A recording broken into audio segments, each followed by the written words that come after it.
नमस्ते दोस्तों, हर्पिंग little jumps पे आप सभी का स्वागत है। मेरा नाम है वेदिका और आज हम हिंदी व्याकरण के एक बहुत महत्वपूर्ण टॉपिक जिसका नाम है काल यानी टेंसेस को डिस्कस करने वाले हैं। इस टॉपिक को स्पष्ट और आसानी से समझने के लिए आप सभी को क्रिया और कारक का अच्छे से अभ्यास करना होगा, परंतु फिक्र ना करें, हमारे YouTube चैनल ने इन दो टॉपिक्स को अच्छी तरीके से कवर कर लिया है। तो दोस्तों शुरू करते हैं। आप सभी के मन में यह प्रश्न तो उठा ही होगा कि काल असल में होता क्या है।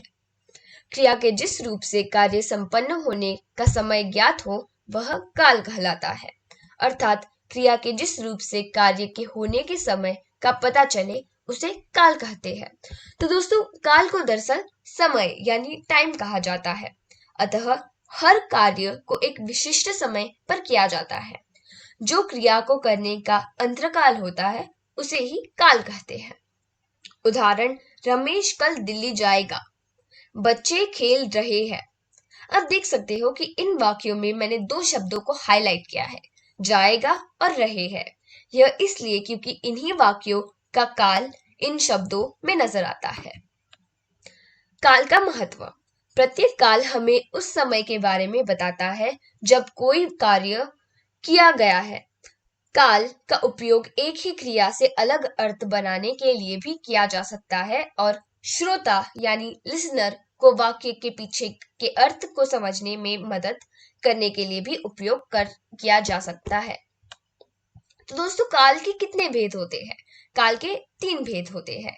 पहला है भूतकाल जिसका मतलब है पास्ट टेंस, दूसरा है वर्तमान काल जिसका मतलब है प्रेजेंट टेंस और तीसरा भविष्य काल जो है फ्यूचर टेंस। पहला भूतकाल। क्रिया के जिस रूप से बीते हुए समय का पता चले उसे भूतकाल कहते हैं। अर्थात जिस जिस क्रिया से कार्य के समाप्त होने का पता चले उसे भूतकाल कहते हैं। तो दोस्तों भूतकाल का अर्थ होता है जो वक्त बीत चुका है। इसका मतलब है कि जो काम पहले ही समाप्त हुआ है। उदाहरण में देखते हैं, कल बस खराब हो गई थी, वह खा चुका था, मैंने पत्र लिखा था।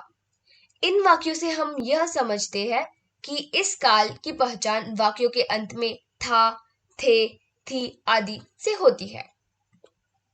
दूसरा है वर्तमान काल। क्रिया के जिस रूप से उसके वर्तमान समय में होने का पता चले उसे वर्तमान काल कहते हैं। क्रिया के जिस रूप से यह पता चले कि काम अभी हो रहा है उसे वर्तमान काल कहते हैं। तो दोस्तों अभी जो वक्त चल रहा है उसे हम वर्तमान काल से जानते हैं। एग्जाम्पल्स है, ठंडी हवा चल रही है, मैं टीवी देख रही हूँ। तो दोस्तों जब वाक्य के अंत में है या हु लगता है तभी वो वाक्य वर्तमान काल में बदल जाता है। तीसरा और आखिरी काल भविष्य काल। क्रिया के जिस रूप से उसके आने वाले समय में होने का पता चले उसे भविष्य काल कहते हैं। इससे आगे आने वाले समय का पता चलता है। तो दोस्तों अब जो आने वाला समय है उसे भविष्य कहते हैं यानी फ्यूचर कहते हैं। यानी कि जो वक्त अभी आएगा और अभी तक बीता नहीं है उसे हम भविष्य काल के अंडर लेते हैं।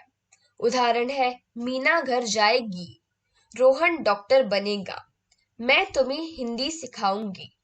यहाँ हम देख सकते हैं कि कार्य अभी तक हुआ नहीं है, मतलब आगे होने वाला है। तो आइए दोस्तों अब तक जो कुछ हमने पढ़ा है उसका अभ्यास कर लेते हैं। प्रश्न 1, निम्नलिखित वाक्यों में प्रयुक्त काल का प्रकार लिखिए।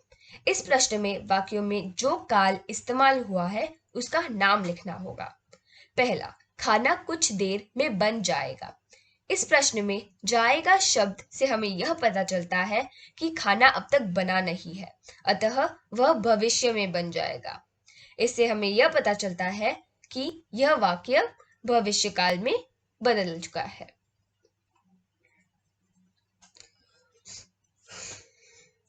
तो आइए दोस्तों अब तक जो कुछ हमने पढ़ा है उसका अभ्यास कर लेते हैं। प्रश्न 1, निम्नलिखित वाक्यों में प्रयुक्त काल का प्रकार लिखिए।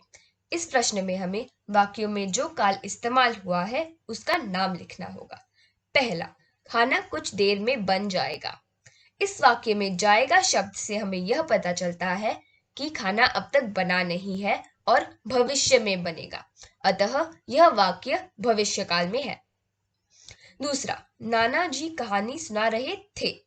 हमने सीखा था कि वाक्य के अंत में जब थे लगाते हैं तब वह भूतकाल में बदल जाता है, अतः नाना जी अभी कहानी नहीं सुना रहे और भविष्य में भी नहीं सुनाएंगे, परंतु भूतकाल में वह सुना रहे थे। प्रश्न 2, निम्नलिखित वाक्यों में काल को भूतकाल से वर्तमान काल में बदले। इस प्रश्न में हमें वाक्यों के काल को भूतकाल से वर्तमान काल में बदल देना है। पहला, वह रोटी खा चुका था। इस वाक्य में अगर हम चुका था के बदले रहा है लगाएंगे तो वह वर्तमान काल में बदल जाएगा, अतः वह रोटी खा चुका था से वह रोटी खा रहा है। दूसरा, गीता रो रही थी। इस वाक्य में भी हमें थी के बजाय है लगाना है, मतलब गीता रो रही थी से गीता रो रही है। धन्यवाद दोस्तों, आशा है कि आज हमने जो कुछ भी डिस्कस किया वो आपको समझ आई। अगर आपको यह वीडियो पसंद आई हो तो लाइक कीजिए और अगर कोई प्रश्न या डाउट हो तो उसे कमेंट सेक्शन में डाल देना ताकि हम आपकी सहायता कर सकें।